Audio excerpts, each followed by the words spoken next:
ভালোই হইছে তুমি চইলা গেছো। থাইকা গেলে মেলা ক্ষয়ক্ষতি হইতো। ঘন্টায় ঘন্টায় ফোন কইরা কি করো, কেমন আছো, সারাদিনে সব খোঁজ খবর নিয়া বাড়াবাড়ি রকম মায়া দেখাইতে হইতো। দুবেলা ভাতের জায়গায় আমার একবেলা কম খাইলেও চলতো, কিন্তু তোমার লগে একবেলা কথা কম হইলে আমার চলতো না।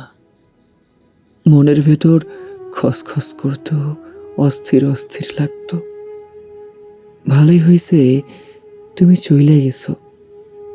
তুমি থাইকা গেলে আমি কোনোদিনও একলা বাঁচা শিখতাম না।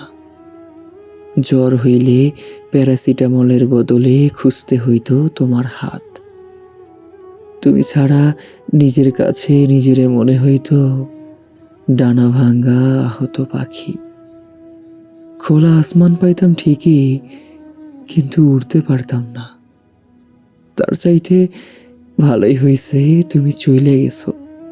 তুমি থাইকা গেলে পীড়িত কইমা যাইতো।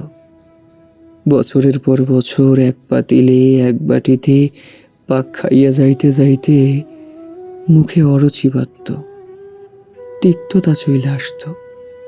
তুমিও তো একবেলা ঝগড়া হইলে পরের বেলা ভাবতা ভুল মানুষের লগে থাইকে গেলাম না তো। মনে মনে ঘৃণার পাহাড় বানাইয়া ভেতরে ভেতরে ছটফট কইরা মরতা, কিন্তু কাউরে কইতে পারতা না। খারাপ লাগতো, পালাইতে চাইতা, কিন্তু পারতা না। সব চইলা যাওয়ার মাঝে যেমন প্রস্থান নাই, তেমনি সব পাইয়া যাওয়ার মাঝেও অর্জন নাই। তুমি থাইকা গেলে তোমারে পাওয়ার মতো স্বল্প আনন্দ পাইতাম ঠিকই, কিন্তু তোমারে না পাওয়ার এই দীর্ঘ বেদনার আনন্দ কোনো কালেই পাইতাম না। ভালোই হইছে তুমি চইলা গেছ।